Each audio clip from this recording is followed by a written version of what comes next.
जय हिंद दोस्तों। आज का दिन भारत के इतिहास का सबसे बुरे दिनों में से एक दिन है। आज हमारे देश ने एक ऐसे महान शख्सियत को खो दिया है जिनकी कमी, जिनकी क्षति कभी भी पूर्ण नहीं हो सकती। प्यारे बच्चों, आज हमारे देश के प्रधानमंत्री श्री डॉक्टर मनमोहन सिंह जी, जिनका कार्यकाल 2004 से 2014 तक लगातार 2 बार प्रधानमंत्री बने थे, दिनांक 26/12/2024 को रात्रि लगभग 9:30 बजे के समय देहांत हो गया। वे काफी समय से उम्र संबंधी बीमारियों से जूझ रहे थे। तो नमन है हमारे प्रधानमंत्री जी को, जिन्होंने हमारे देश को आर्थिक रूप से मजबूत बनाने में बहुत बड़ा योगदान दिया था।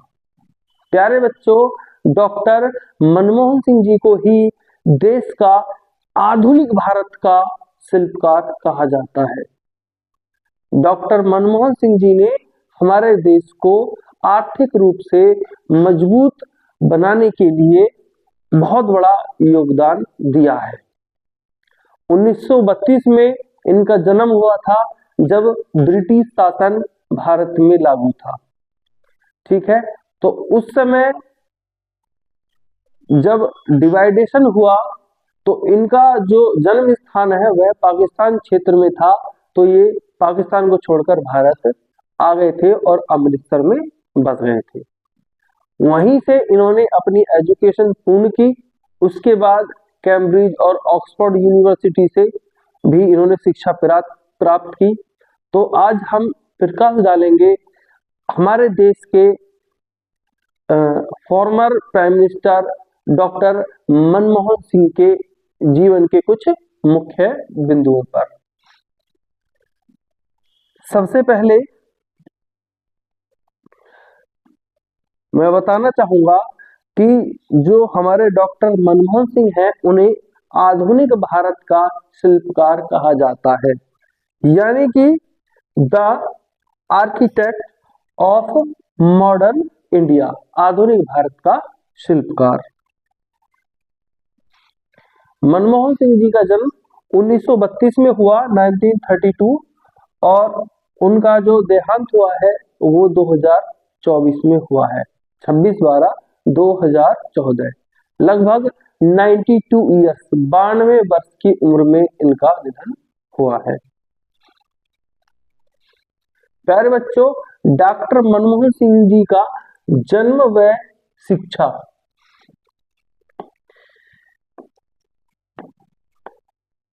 डॉक्टर मनमोहन सिंह जी का जन्म 26 सितंबर 1932 को ब्रिटिश भारत के पंजाब प्रांत के गहा नामक गांव, जो कि अब प्यारे बच्चों पाकिस्तान में है, में हुआ था। किस गांव में हुआ था? गहा नामक गांव में हुआ था। हालांकि 1947 में देश आजाद होने के बाद उनका परिवार अमृतसर आकर बस गया था। ठीक है, 1947 में जब भारत पाकिस्तान का डिवाइडेशन हुआ था तो वे वहां छोड़कर कहां आकर बस गए थे? अमृतसर आकर बस गए थे। पंजाब विश्वविद्यालय, पंजाब यूनिवर्सिटी, कैम्ब्रिज विश्वविद्यालय और ऑक्सफोर्ड विश्वविद्यालय में अर्थशास्त्र का अध्ययन किया।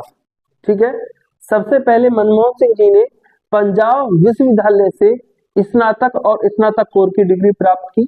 उसके बाद वो पढ़ने के लिए कैम्ब्रिज विश्वविद्यालय गए और लास्ट में ऑक्सफोर्ड विश्वविद्यालय गए, और वहां पे उन्होंने किस चीज का अध्ययन किया? अर्थशास्त्र का, इकोनॉमिक का अध्ययन किया। ऑक्सफोर्ड विश्वविद्यालय से 1962 में अर्थशास्त्र में पीएचडी प्राप्त की, यानी कि पीएचडी यानी कि डॉक्टरेट की मानद उपाधि प्राप्त की। ठीक है प्यारे बच्चों,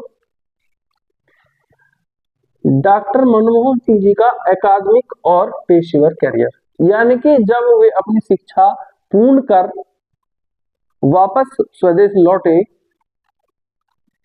पंजाब विश्वविद्यालय जहां पढ़े थे वहीं पर और दिल्ली स्कूल ऑफ इकोनॉमिक्स में अर्थशास्त्र पढ़ाया। प्यारे बच्चों, पढ़ा भी क्या? अर्थशास्त्र, और पढ़ाया भी क्या? अर्थशास्त्र, यानी कि इकोनॉमिक्स। विश्व बैंक, वर्ल्ड बैंक प्यारे बच्चों, और अंतरराष्ट्रीय मुद्रा कोष, जिसे हम IMF भी कहते हैं, इंटरनेशनल मॉनेटरी फंड, के लिए सलाहकार के रूप में काम किया। 1982 से 1985 तक भारतीय reserve bank of India RBI के गवर्नर के रूप में कार्य किया। 1982 से 1985 तक भारतीय रिजर्व बैंक के गवर्नर के रूप में कार्य किया था। इसी से आप अंदाजा लगा सकते हैं डॉक्टर मनमोहन सिंह जी की काबिलियत के बारे में, कि पहले पंजाब विश्वविद्यालय में पढ़ाया, उसके बाद दिल्ली स्कूल ऑफ इकोनॉमिक्स में भी इकोनॉमिक्स पढ़ाई। विश्व बैंक यानी कि वर्ल्ड बैंक और अंतरराष्ट्रीय मुद्रा कोष IMF के लिए भी सलाहकार के रूप में काम किया। और उसके बाद 1982 से 1985 तक भारतीय रिजर्व बैंक RBI के गवर्नर के रूप में कार्य किया। राजनीति में प्रवेश, डॉक्टर मनमोहन सिंह जी 1991 में भारतीय राष्ट्रीय कांग्रेस, इंडियन नेशनल कांग्रेस में शामिल हुए। इंडियन नेशनल कांग्रेस में कब शामिल हुए? 1991 में पहली बार राजनीति में उतरे और भारतीय राष्ट्रीय कांग्रेस में शामिल हुए। डॉक्टर मनमोहन सिंह 1991 में प्रधानमंत्री PV नरसिम्हा राव के, ठीक है, उस समय कौन थे prime minister? PV Narasimha Rao के तहत वित्त मंत्री बने। ठीक है प्यारे बच्चों, क्योंकि इनका जो विषय था वो इकोनॉमिक्स था और इकोनॉमिक्स के अर्थशास्त्री थे। डॉक्टर मनमोहन सिंह बहुत बड़े अर्थशास्त्री थे, इकोनॉमिक्स का बहुत ज्यादा नॉलेज थी हमारे prime minister doctor Manmohan Singh ji को। डॉक्टर मनमोहन सिंह जी आर्थिक सुधारों को लागू किया। जब ये फाइनेंशियल मिनिस्टर थे, जब वित्त मंत्री थे, तो इन्होंने आर्थिक सुधारों को लागू किया, जिनमें उदारीकरण और निजीकरण शामिल थे।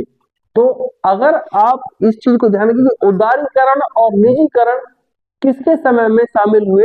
जब डॉक्टर मनमोहन सिंह वित्त मंत्री थे। ठीक है प्यारे बच्चों, 2004 में संयुक्त प्रगतिशील गठबंधन यूपीए सरकार के नेतृत्व में भारत के 13वें प्रधानमंत्री बने। तो डॉक्टर मनमोहन सिंह जी पहली बार जब प्राइम मिनिस्टर बने थे 2004 में बने थे। 2004 से 2014 तक 2 कार्यकालों के लिए प्रधानमंत्री के रूप में कार्य किया। राष्ट्रीय ग्रामीण रोजगार गारंटी अधिनियम, जिसे नरेगा के नाम से जाना जाता था, और सूचना का अधिकार अधिनियम, राइट टू इंफॉर्मेशन, जिसे हम RTI बोलते हैं, जैसी कई प्रमुख पहलों को लागू किया। तो अगर आपके सामने आए नरेगा और राइट टू इंफॉर्मेशन किस प्रधानमंत्री के समय में भारत में लागू हुए, तो हमारे डॉक्टर मनमोहन सिंह जी के कार्यकाल में।